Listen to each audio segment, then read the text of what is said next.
Hello friends, I hope you are doing well.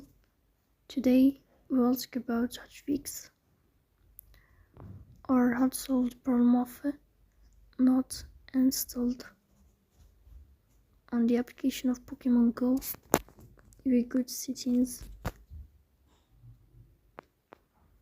Here we click on apps, default apps, app settings.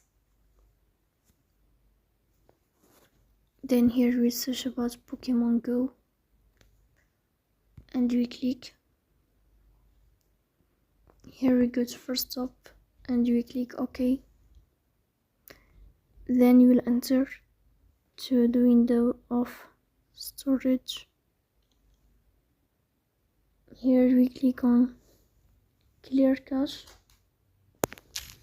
In the end you will turn on your airplane mode and you will turn off your airplane mode again to fix that problem.